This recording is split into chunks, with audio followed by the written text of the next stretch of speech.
Good morning, good evening, good afternoon, wherever you are in the world, welcome to the show. This is the Millennial Millionaire podcast, and I am your host, Stephen Cohen. This podcast is focused on bringing some of the wisest minds from across the globe to discuss concepts, strategies, and ideals that will lead them to be top performers in their respective industries and their lives. This show is for the millennials and millennials at heart to transcend their mindset, their health, and their income to the next level. We are so excited to have you on this journey with us. Welcome to the show.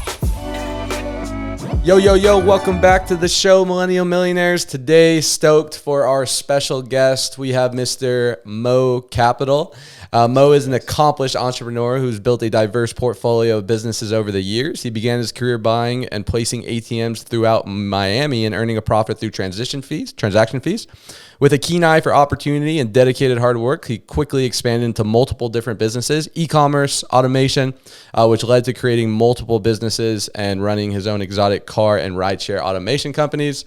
One thing about Mo that's awesome is has his hands in so many different industries and so many different companies, but he's effectively dominating, and he's figured out a very keen way in order to automate that and take them all to the next level. So excited to hear his wisdom, and thanks for coming on the show, man. Yeah, thanks for having me here. Appreciate it. Yeah, appreciate it, bro.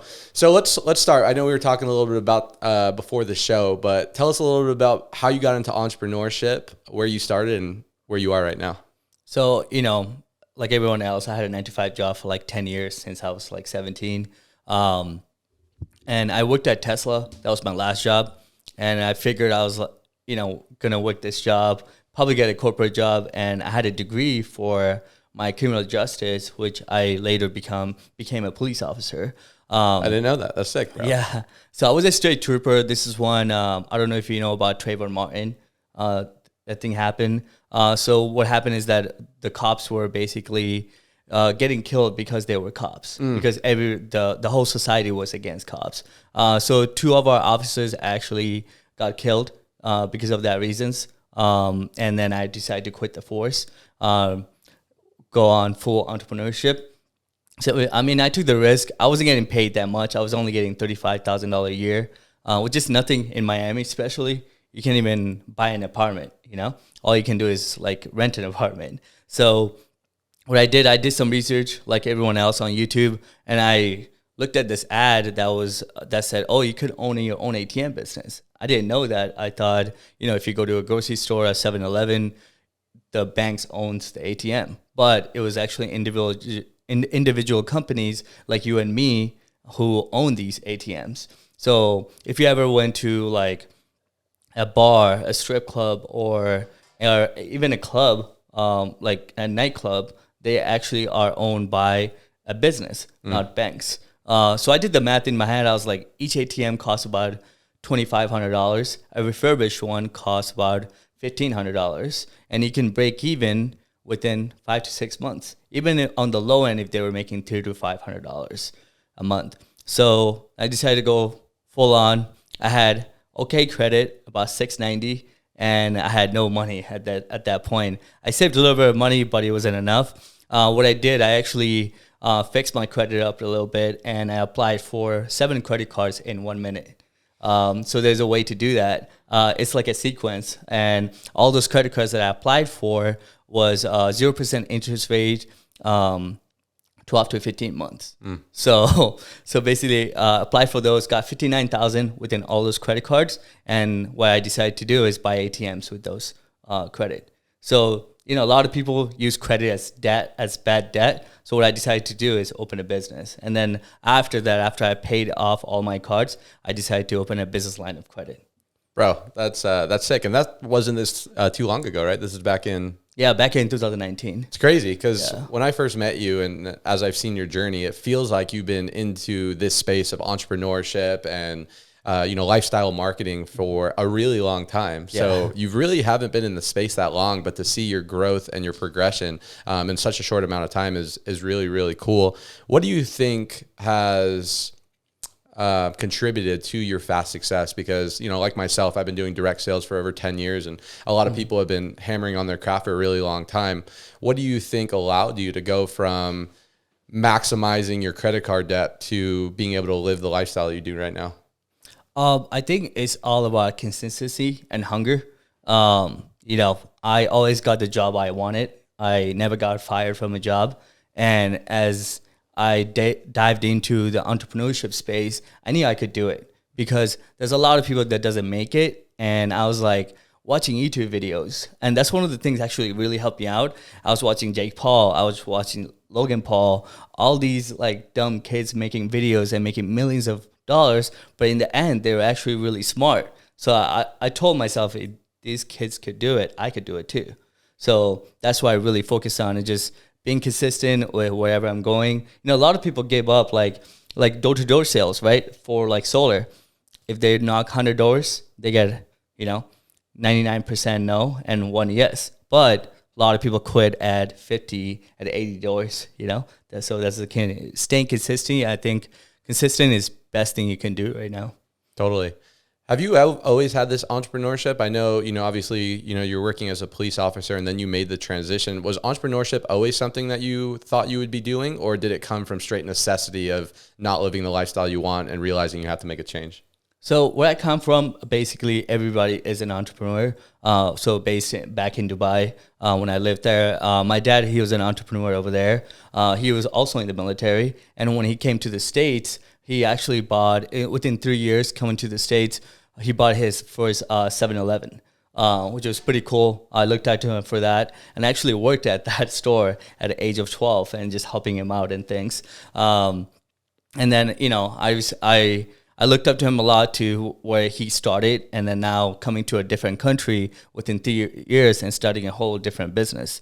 So it was pretty crazy for me. And then at school, I used to actually sell candies and juice in high school. I used to play soccer, so I used to have a duffel bag. I used to sell like candies and everything just to try to make a little bit of money.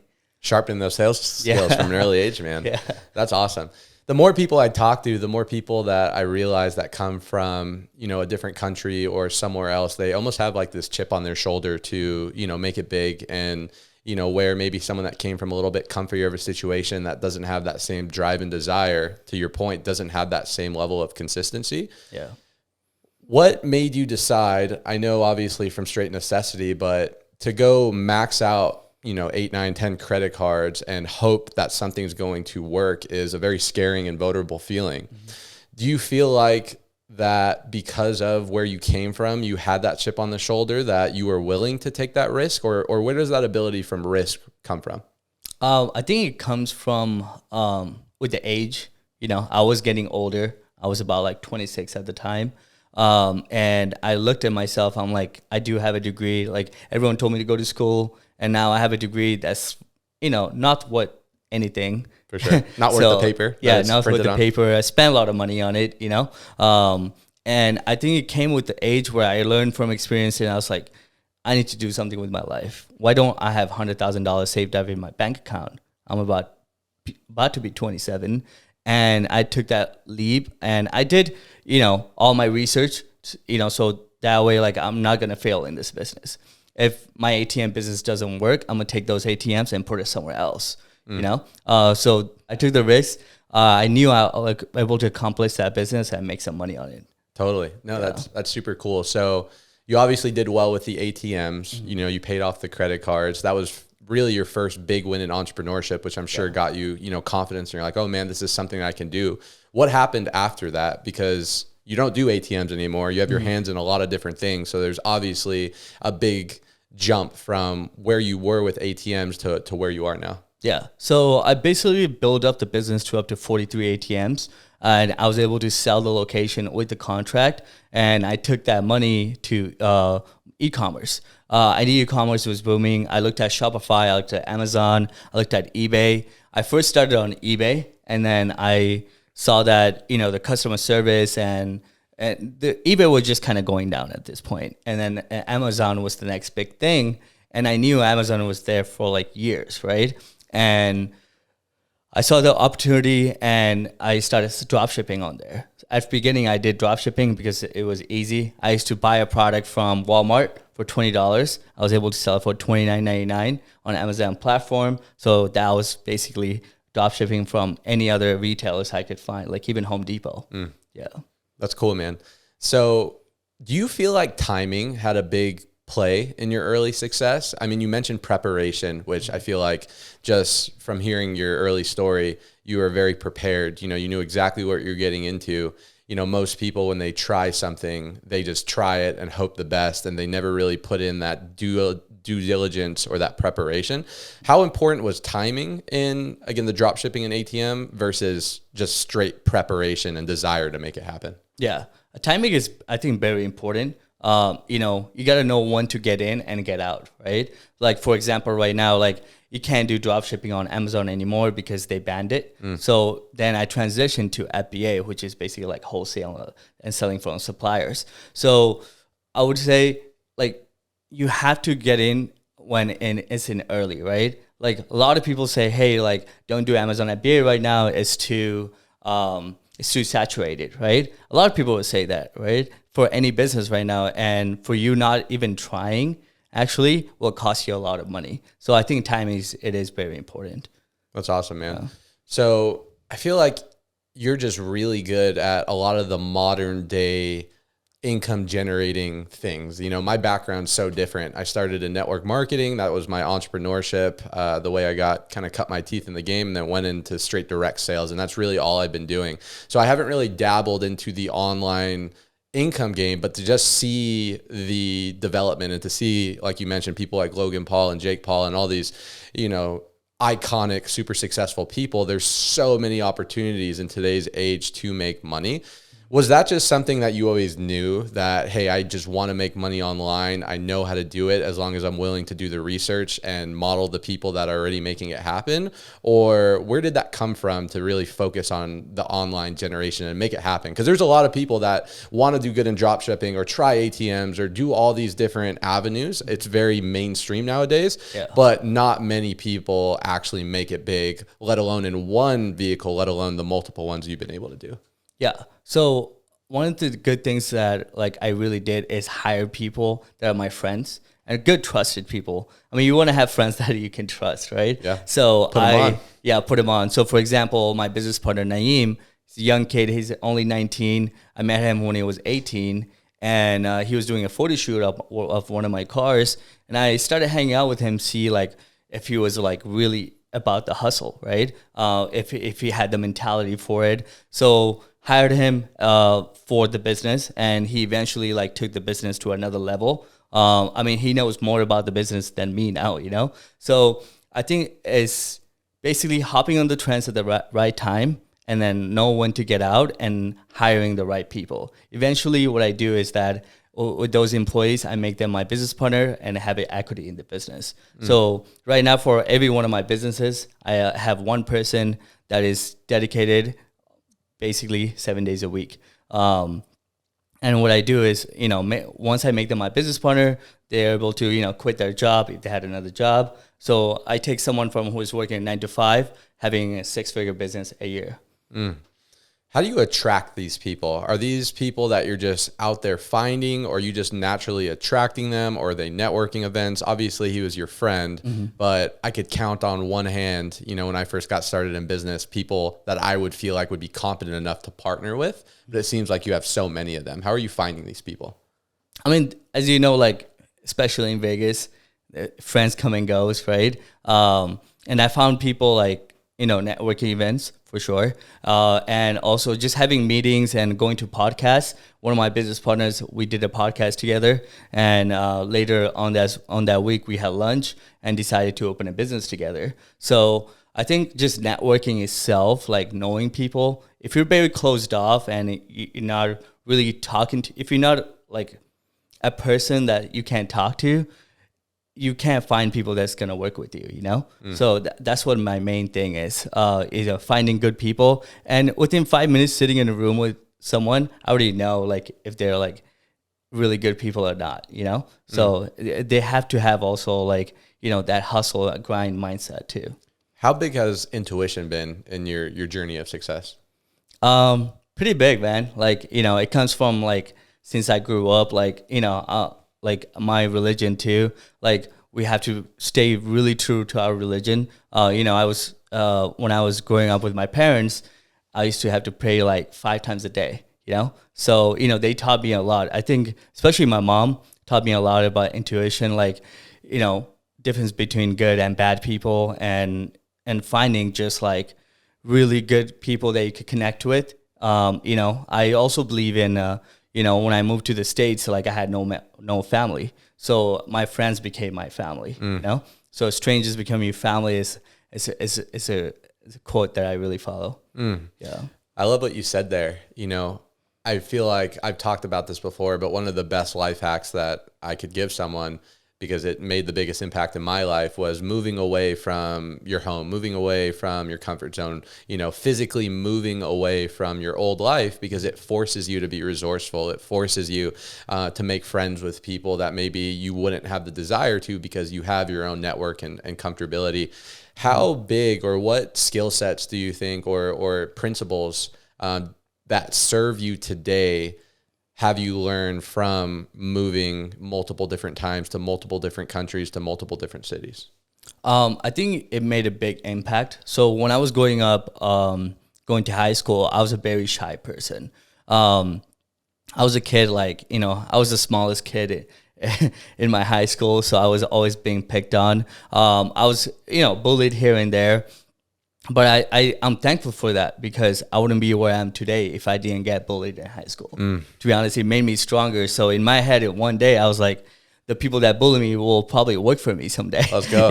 That's a mindset I had. But now, like, it kind of made me stronger, like, to go out there and like living in different cities, like made me come out of my comfort zone. I had to make friends. And one of the jobs that I really had to get out of my comfort zone was working at the Apple store.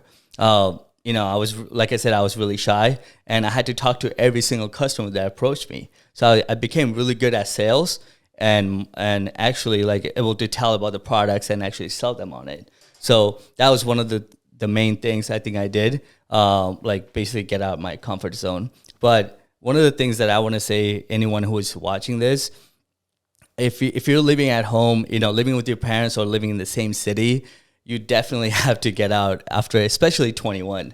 You definitely have to get out there, move to a different state or move to a different city, because you'll realize like there's so much opportunities there. And if you get out of your comfort zone, you realize either you're going to be homeless or you have to make it. So that's one of the scary things you have to push your limits to, because once you do that and you can make it out and actually pay for your own rent and pay for your own things, your own car, you could do anything after that. You just have to grind more. I couldn't agree more, man. Yeah. I feel like, good is the enemy of great. And most people, we know so many people that maybe we grew up with, or friends, or even people that we meet that, have all these big goals, or they want to accomplish all these big things, but a year goes by, 2 years go by, 3 years go by, and nothing changes. It's because they're not changing. They're not putting themselves in a vulnerable situation to see what they're made of. So great point. Yeah. Second thing I'll touch on that, I love what you said, similar to you, I was very shy and timid and self-conscious growing up in middle school and high school. It wasn't really until I got to college that I started developing like decent social skills. Yeah. But I'm grateful for that. I think Ed Mylett says this, that typically the people who are crushing it in business, the people that are ultra good communicators, who are great speakers, great presenters, those are the people that were super shy and timid and weren't naturally gifted. Therefore, they have to really be intentional and work on themselves and develop that skill set. That's why they are the person they are today, and they're so good. It's about turning the things that you were weak in and embracing that and seeing it as something that is positive and shifting that and using that as the armor that will allow you to move forward. Yeah, so I really I definitely agree with that, because there's a lot of people that lives in the Midwest of the United States, and they only know the information they know, right? Like, they don't learn anything new. Let's say if they move to California, Miami, or Vegas, they're able to learn so much more about the world, because I feel like it's so like stagnant there that, they're going to work there 9 to 5 until they're 50, 60 years old. Like, for example, like one of my friends that I flew out from back home, I went to Cancun, and I was like, hey, let's go to the Amex lounge. And he's like, there's a lounge here at the airport? I'm like, yeah, it's free. I mean, you could just use your Amex Platinum card and get in, and it's like bunch of food there and you can sleep there. And I was like, I didn't know that information. So if he lived in like, cities like this and met people, he would have known that information, right? Or social media. But he's only following the people in Michigan or like, within that state. So it's just about like going out there, learning new things. I think it's like, that's why you have to move out.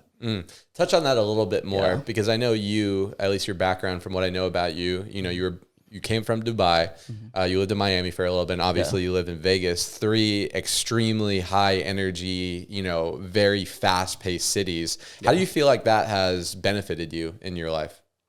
I think that taught me a lot about people. One of the first thing is I learned is that there's a lot of fake people in this world. I had friends that I'm not friends with anymore. I had to leave friends behind because I was growing, right? One of the things, another thing that I learned is that, you can't have anyone that holds you back, even a relationship. So I was in an 8-year relationship in Miami. I had to leave that behind because I was growing, and that relationship was kind of stopping me from growing. And I realized like I wanted to grow in my life, and I had to let that go. So that's one of the hardest things I ever did in coming into entrepreneurship, is leaving a relationship for 8 years, But I'm glad I did that, because I wouldn't be where I am today if I didn't leave that. That's tough, man. Yeah. I mean, I'm going on 8 years, with my girlfriend. So I know how much, depth and connection you have when someone is in your life that long. Yeah.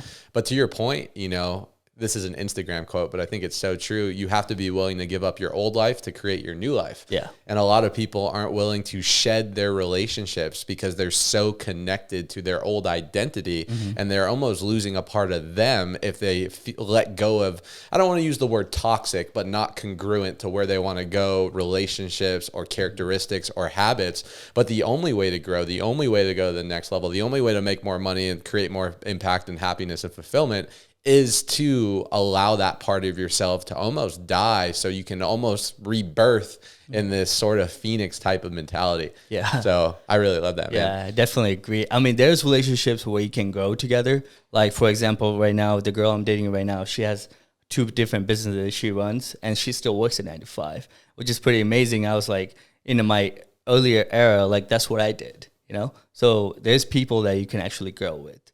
So it's not all bad. How on that topic, how important is having a significant other that supports you and that you're on the same page with for business success? I think that's one of the really key important things. Like if you look at any successful people like Grant Cardone, right? His wife and his kids like supports him. Brad Lee, same thing. Even like Liver King, as you can see, he has a good support. I think if you don't have that key component, you can actually lose yourself. And not just lose yourself in business, you can actually lose yourself as a person. So that's why I think it's the most important thing when it comes to entrepreneurship.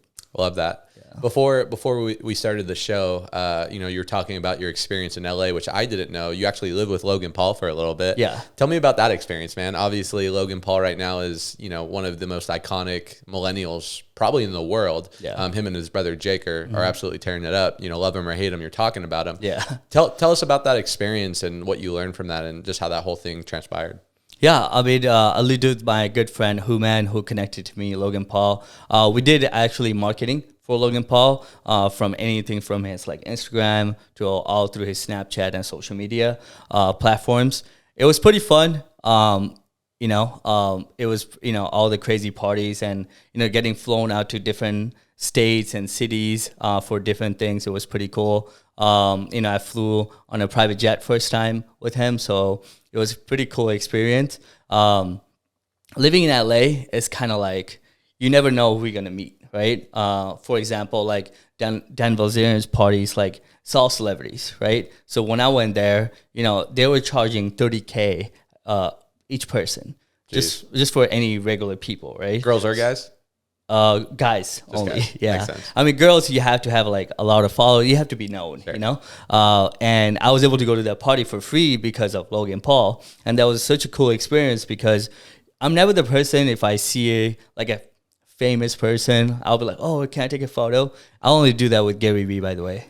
I'll cry if I see Gary Vee. But yeah, that was cool to see like how, people that are like, the 1%, I would say, kind of behave in a party form, and I met a lot of connections. I was actually like, I told myself I'm not going to drink that day because I want to just get like numbers from like different people and network with them. So what I did recently is that one of the contacts I had from that party, I was able to acquire an OnlyFans management company. So right now, like I was able to do that because I had that old connection, So it was kind of good because knowing that, you just have a number to connect with someone from a party that you went to like 2 years ago. Yeah. Yeah. No, that's cool, man. Obviously LA is its own little ecosystem, but it's cool, man. Like going from being a police officer to dabbling in entrepreneurship and getting some wins to then, living with and spending time with and being able to model and observe,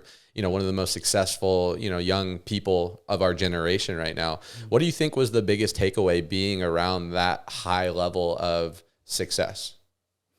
It's a lot of work. You might see, 10 to 15 minutes video that he did, but there's a lot of work that goes into it, from anything from making the content, right, editing it, and also like having the things that you need to make that video that day. So the day when I was living with him, he did blogs every single day. So they had to be planned out precisely, or that didn't go in the video, or that video didn't happen. So you have to like shoot every single day, push out the content, and it was a lot of work. So he had like about 3 editors editing about, 6 to 8 hours a day. And one of the most important thing that I learned is that, like I said before, being consistent. So, it's really hard too for the person to make a blog every single day, because they have to put in that work. They have to show up. No matter who you are, you have to show up at 8 a.m. and shoot content and get everything ready. Yeah. What do you think is more important, marketing or sales? In my opinion, I think both play hand to hand. You could have a good marketing team, but if you don't have anyone doing the sales for it, it's not going to close. But if you don't have good marketing, nobody's going to take a sales call, So I think it goes hand to hand for sure. What does marketing look like? Because I know that's really not where you started, but that was a big arrow in your quiver in your journey of entrepreneurship. Yeah. What do you think your biggest value proposition was to these influencers and super successful people when it came to marketing? Because I had Dylan Vanis on the show 2 or 3 weeks ago, who me and you both know. And, he said something that I thought was super profound. He says that super successful people want to be influencers and influencers want to be super successful people. Yeah. And we're living in a weird time right now where, it doesn't necessarily matter how much money you have. People are looking for the exposure, the attention, and the clout. Yeah. So in today's age, what does marketing look like with social media and everything going on right now? So marketing right now, like, I would say like, okay, Instagram, right? I get about 3,000 to 5,000 story views a day. If I go on vacation, I get more, right? So one of the things that I found about marketing is that people watch your stories on Instagram like a Netflix show. There's a start, a climax, and an ending, right? So how I do my content is exactly like that, because when it comes to like people watching your stories, because imagine if I just start promoting a business, right? Then nobody's going to buy that because they're like, oh, he's making money already. Why would he teach us, right? But if I said I'm going to try this business, I'm going to try out Amazon FBA, and then I get my first sales. I post it on Instagram, and I post my first week, first month, right? Sales. They saw that journey, right? And once they see that journey, they can relate. So being relatable in marketing is one of the most key components that you can do when it comes to like marketing on Instagram. So that's what I think. I mean, I spend $0 in marketing. It comes through my Instagram. So I never posted an ad on Instagram, Facebook, or Google. I just do marketing just on my Instagram. That's it. So what tips do you have for people looking, maybe who are starting to dabble into social media and wanting to create that personal brand, to get 3,000 to 5,000, views? That's a lot. Yeah. So what tips, what tricks, what best practices would you give for people looking to, expand their social media presence? Yeah. So if you don't have anything to sell right now, just grow a brand. So you never know what you're going to dabble into. Just growing a brand. I mean, if you're going to the gym every day, post what do you eat? What are you lifting, right? What kind of workouts are you doing? Even though you're not going to be, selling a workout course, right? But people will look up to you for giving advice, right? Like I said, being relatable is the most important thing I did on my social media, because, right now most successful people, they have a Lambo, they have a Rolex, but I'm not on social media every single day flexing the Rolex or the Lambo. I'll post my car that I had in 2017. How, I bought my first dream car. Like I went from an Acura Integra to a GTR. So that was my dream car. So I posted that. I had a picture with both of them.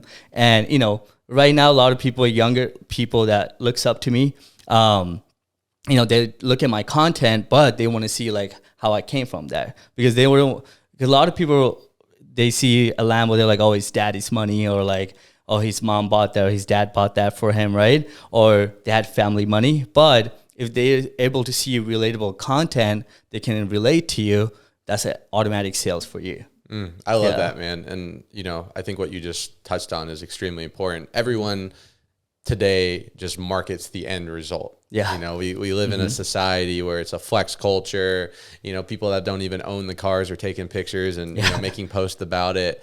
And I think people are getting so numb by that it literally doesn't pierce their consciousness. They're not making any type of genuine connection. So I love what you said about showing the journey and not just showing the end result, but showing how you get there. Because that's true value, right? That's true inspiration. Yeah. You're showing people the journey to hopefully inspire them when they're having a bad day to be able to relate to you and be like, oh man, Mo, yes, he has this awesome lifestyle, but this is actually what it took to get there. Yeah. So that's super cool, man. So talk to us about automation, because I know that's like your current baby in terms of business. You're known as the automation guy. What is automation? How does it work? And how do you utilize it? So automation is basically anything you can find any business and you can automate it, right? Right now, I currently have over 200 employees overseas in Philippines that are actually currently working right now. I have a 12-hour shift at daytime and 12-hour shift at nighttime, right? And what I do is that, for example, like for my Amazon FBA business, they're doing product research, order fulfillment, customer service, all those things. Is that it's a lot of work, right? But I looked at the difference between people I hired in the US, because I had US employees before, and I have currently 10 right now. I had a bigger team, but I looked at how hard people work overseas. And you can pay anywhere between $300 to $500 a month, and I can almost guarantee you that they work better than the US workers, because I feel like a lot of people in the US are lazy and they want excuse, they want too many days off and things like that. But $500 a month is basically like a banker's salary over there, and they also get 20% commission from every store they run. So they're able to generate anywhere between $500 to $800 in commission on top of their regular pay. So, and I built the team in 2019. I had about 9 people. We call them virtual assistants. You can find them on Upwork and Online Jobs PH. So you can use them for like anything, to be honest. If you want, work for solar, they can actually call and then get some solar leads. If you want to use them for real estate, for cold calling, you could do that too. People even use them for credit repair. So for me, I use it for my Amazon automation business and also my OnlyFans management. How hard is it to set up? Because it's actually something that I've been looking into as well. I don't know the exact use, but I thought about hiring a PA, once or twice. So I feel like this is definitely the way to create that leverage. Yeah. How hard is it to set up? What do people need to know? Or is it pretty simple? You just have to get 1 or 2 and then you can kind of figure out the process as you go. Yeah, that's exactly it. You can kind of get the main person, interview them online. You could do it through Zoom or Google Meet, and then see how they work, or if they have previous work they can show you. That's kind of part of the interview, if they qualify or not, and then go from there and take the next steps. And then you can actually pay them through those websites, or you can directly pay them through PayPal. If you come to my office, I'll definitely show you how to get one of those. Cool. It comes in pretty handy, and they do deliver 100% of the time. Dope, bro. Yeah. No, it's Philippines, right? Yeah, Philippines. Yeah. Cool. So in terms of your businesses, because I know you got your hands in a lot of pots, and you're obviously creating a lot of leverage with the PAs and, your strategy of, getting equity of people to have them just as bought into you. And I feel like you're a great delegator in terms of you're the visionary, you start it up and then you delegate and make sure things are working properly. How do you stay effective? Because we've all heard the quote, you can't catch more than 2 rabbits at the same time. And, multiple streams of income, millionaires have 7 streams of income. But from what I've seen, people that normally try and chase multiple avenues typically don't end up with mastery in any of them. But it seems like you've really figured out the secret with this automation to be able to scale multiple simultaneously. How do you do that? And what advice would you give to people looking to create that as well? Yeah. So when I first got started back in 2016 and 17, I did everything possible, right? And I failed. I did Airbnb. I tried to do real estate at the same time. I tried to do e-commerce. And what I told myself is I'm just going to focus on one because none of this is working. So after the ATM business, I focused on the Amazon automation. One of the things that I did, growing the business how it is now with multiple businesses, is finding that one key person for you to be your business partner and have them run everything, and you can only do the decision making. So, any of my business partners, I do have the right for 100% of the decision making, but they're partners in equity. I think it's just finding good people that that will be dedicated and, have their whole life have to be around the business, right? Because you're taking someone who is, working a 9 to 5 and giving them a job and eventually making them your business partner where they can make even multiple 6 figures a year. So it's just about consistency. Yeah, it's kind of like the Ryan Pineda strategy. I've been following him, and, same thing. He has like 7, 8 companies. In my mind, I'm like, how the heck? I have one solar company, and I do this podcast part-time, and I do some real estate investing, and I feel like I don't have enough time. Yeah. But I think you're right, man. How do you utilize leverage, and why is that important? Leverage is... Leverage with people, leverage with resources, leverage with your current businesses. Because with him, I know he uses all his companies to simultaneously help support each other. Yeah. Is that something you do as well in terms of like the people, or are they all independently ran? So some of the people, let's say, for example, that are my clients, right, for my Amazon FBA business, they eventually become my client for my other businesses because you had to deliver, right? So once you deliver, there's a lot of business up there. There's a lot of gimmicks, buy my course, buy my mentorship, right? But if you're not delivering of whatever you're promising, right, people are not going to buy your stuff anymore. Yep. So once you deliver like clients and results and your clients are actually making money, they'll dabble into anything you go into next. So yeah, it is kind of like an ecosystem where, my clients, like if they, invested in an Amazon automation store, they were all, some of them actually invested into getting a car with me, to run a, car rental business. So do you use any of the same systems and processes across your companies, or are they all independent specifically to their own businesses? They're all independent. Yeah.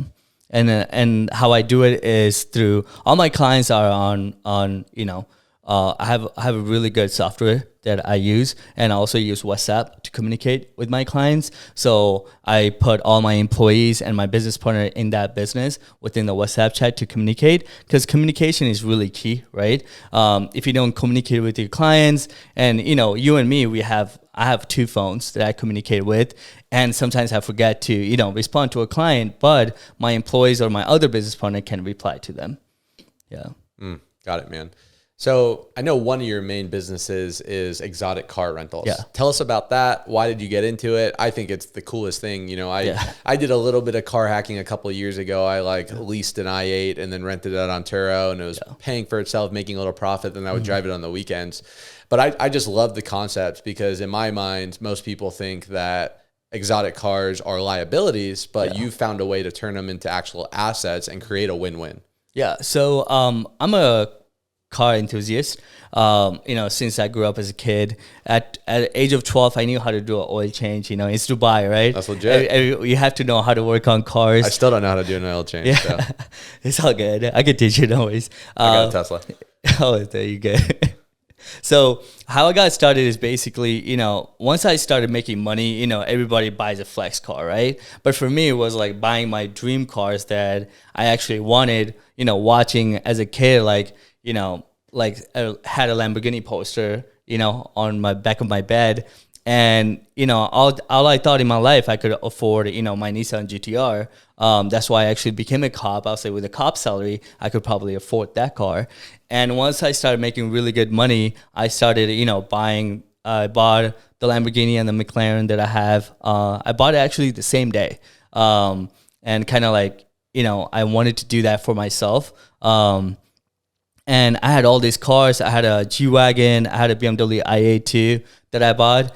And I was like, I need to make money with these. These are just sitting assets, you know? And if I can rent it out on just the weekend, it will actually generate me money. And a lot of those cars, I actually bought them cash, which I now, you know, sold and refinanced some of it because I invested into real estate. And that was a kind of like a dumb decision that I made because I bought all those cars cash.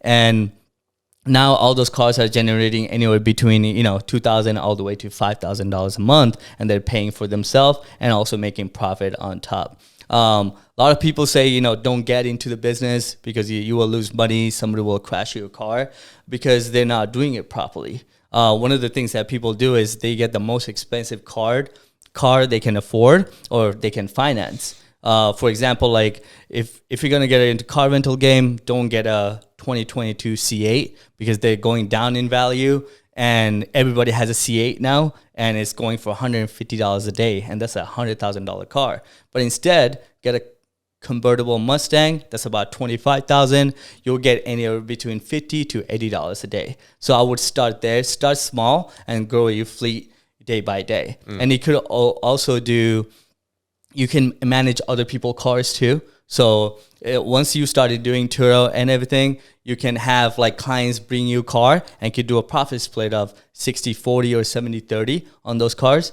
And then you have to write a contract, you know. And one good thing about Turo is that if anything happens to the car, they will pay for it. It's kind of like you have to show all the receipts, take it to a shop, and they'll diagnose what's wrong with the car and go from there. Do you use Turo or do you use another platform or you guys own? So we do both. We do private rentals and we do Turo. Got it. Yeah. When it comes to exotics, how important when it comes to trying to car hack in a way where it's like, hey, I want to splurge, I want that flex car, but I'm also not trying to just take a fat L and I want to try and monetize it and hopefully, you know, not, you know, lose my pants if I try and get out of it. Do I buy it cash? Do I finance it? Do I lease it? And how important is finding a good deal versus knowing what car to buy in the first place? Yeah. So when buying an exotic car, let's say if you want to get a Lamborghini right now, I'll give you a perfect example. Let's say if you want to get a Huracan, right? And you don't want to get a 2023, you don't want to get a 2022 because they just came out and they had the same body style, you know, as the 2017 I have. And that car devalued already. So at first I would finance it. I wouldn't lease it because you're just like wasting money.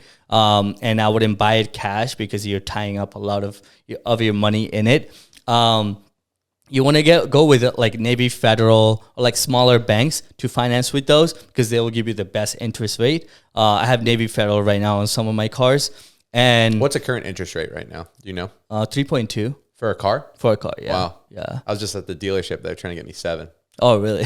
Crazy. Yeah. Dealerships. Navy Federal. Yeah. So dealerships, they charge a lot because they're trying to make interest rate on the car on top of the bank. So I used to actually work at a dealership. So they make money 3 ways. First, you trade in. They'll give you a lower price so that they can sell it for high, and then your interest rate, and then your back end money they make from the selling you the car. So it's pretty crazy. But going back to financing a, like exotic car, so think of a car when you buy it as it ages, it goes in value up and down like a stock market, right? So you want to buy it at the right time. So for example, I've never bought a brand new car because I know when I take the car out of the dealership, it goes down in value, especially like Mercedes, right? It goes down like 20% in value.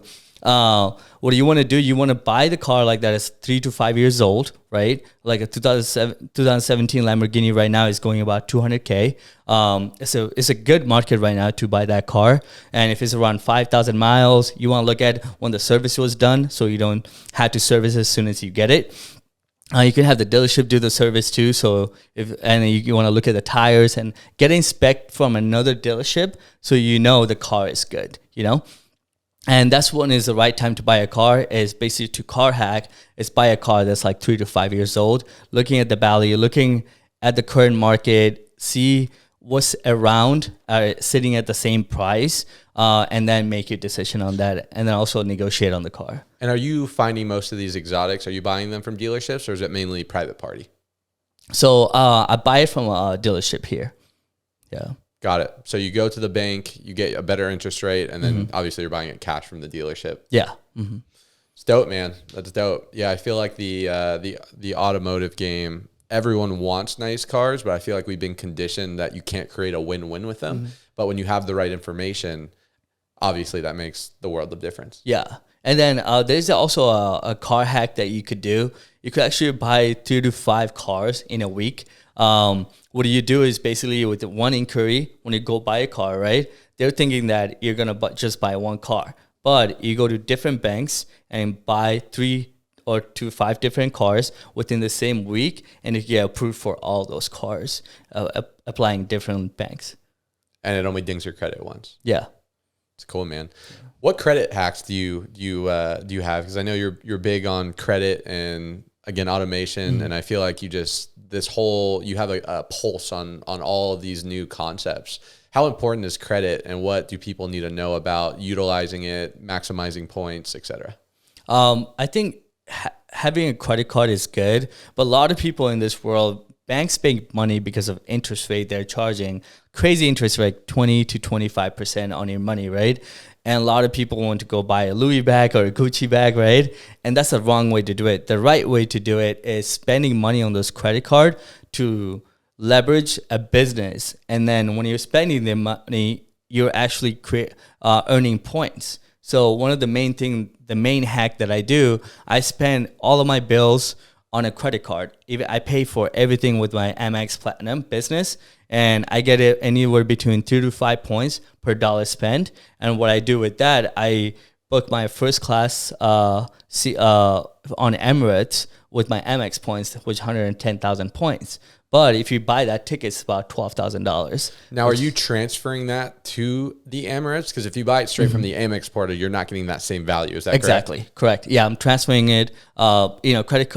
Credit card companies have that method where you can transfer it to another company if they're partners. So you're able to do that. And I don't recommend anybody cashing out their points because you're just like spending that on nothing. With Amex Platinum, there comes a lot of benefits too. If you want to get like 5-star restaurants and things like that, and with points you could do so much more. Like for example, like right now Amex has this thing where I get $300 Dell credit, so I could spend, buy this, for example, like a Dell mic like this for $300 every 3 months, so which is pretty good benefits. So I recommend everyone having an Amex for sure. Totally. Yeah. It's so funny because you're conditioned, at least I was, and I think the most of society is that credit cards are bad. Dave Ramsey talks about, cutting your credit cards up, but in reality, you should spend everything on your credit cards and have the points on your credit cards pay for your lifestyle. Plus it's just a safer way than swiping your debit card. Mo, how do we get the black card, man? Yeah, I'm working on that right now. Do you know any insiders? I know you have to spend at least what $300,000 a year. Is there any other tips and trips around that? Right now it's about $400,000 a year. Okay. They increased it, and you have to stay consistent for like 2 years. And then I actually have someone in Amex who actually approves that. So if someone gives me their statement from Amex and they didn't get invited, I can actually connect them with them so if they can get the black card. But it is over $5,000 a year for the fee. I mean, it's cool, but $5,000 is pretty steep. So anyone out there spending $400K on your Amex, Mo's the plug to get you an invite to the black card. Mo, to kind of pivot a little bit. Mm-hmm. So you've been in the entrepreneur game for a little bit, started as a police officer to where you are now with, multiple different businesses, traveling the world, living an awesome lifestyle. What's next? What's something big you're working on? What's something that still motivates you to get out of bed every morning and still go out there and hustle, drive, and continue to go out there and dominate? Yeah, what I want to do, I'm comfortable where I'm at right now. Every time I go somewhere, as you heard the saying, you got to put yourself in a room where you're the smallest person and everybody's bigger than you, right? So that's what I'm trying to do right now, network with people that are like, billionaires, putting myself in those room because I feel like, making, 7 figures a year is cool, but I want to get to making multiple 7 figures, That's where I'm at right now. And, I'm doing the cold plunges every morning. Let's go. I'm also doing intermediate fasting. 5 days a week. So that actually helped me a lot. I used to be 205 pounds. I'm at 160 right now. Wow. For myself, I'm actually focusing on my health this year, investing into my health a lot of money. I don't know if you heard about stem cells. Mm-hmm. I'm actually going to do that procedure in Colombia. A couple of my friends did it and they have really good results. And then just focusing on my health. And I think next year I want to make multiple 7 figures. Let's go, man. Yeah. How important is your routines and focusing on your body? How big of an impact does that make on your business success?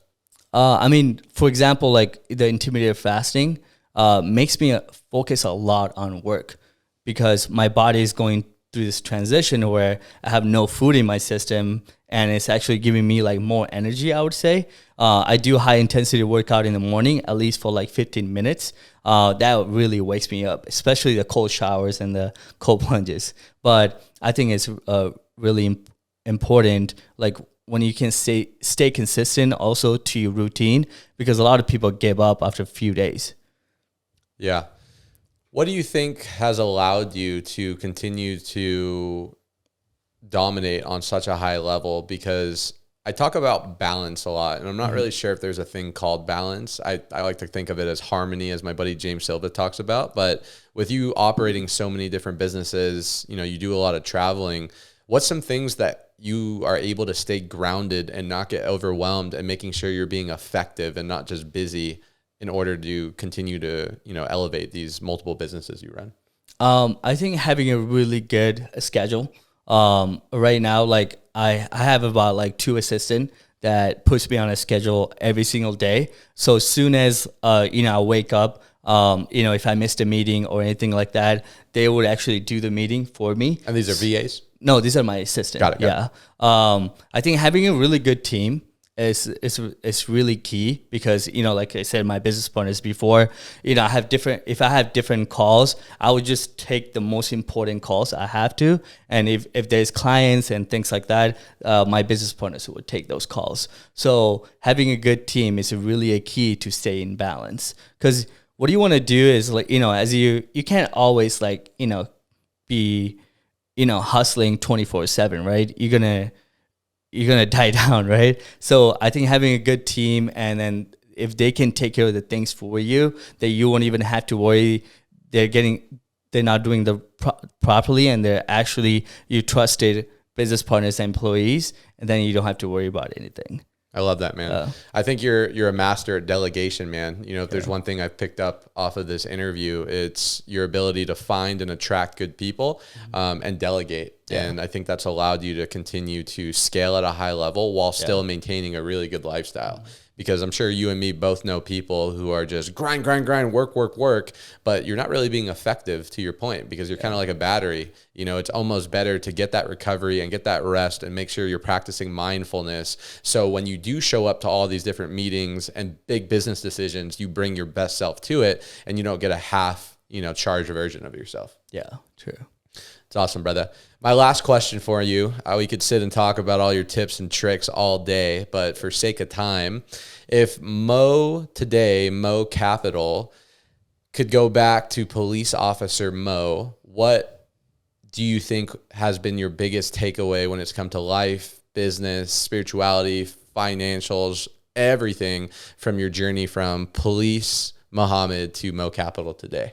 So I would say always trust yourself. No matter what people are telling you, outside world or your family. My biggest advice that I would give myself is always believe in yourself. And if you have negative people around you, remove them. And if your family is negative, reduce your time with them, because you can't get rid of family, right? So as you reduce your time, like we talked about, moving out of the city, right? Moving out of that state will definitely help you and open your mindset. So it just, I have a lot of friends back in the day, that told me I wouldn't make it, I would get scammed, or I would fail. But I removed all those friends because they were negative, and I put myself in rooms where there's business meetings or like different opportunities. And if I didn't go to those, I wouldn't be where I am today.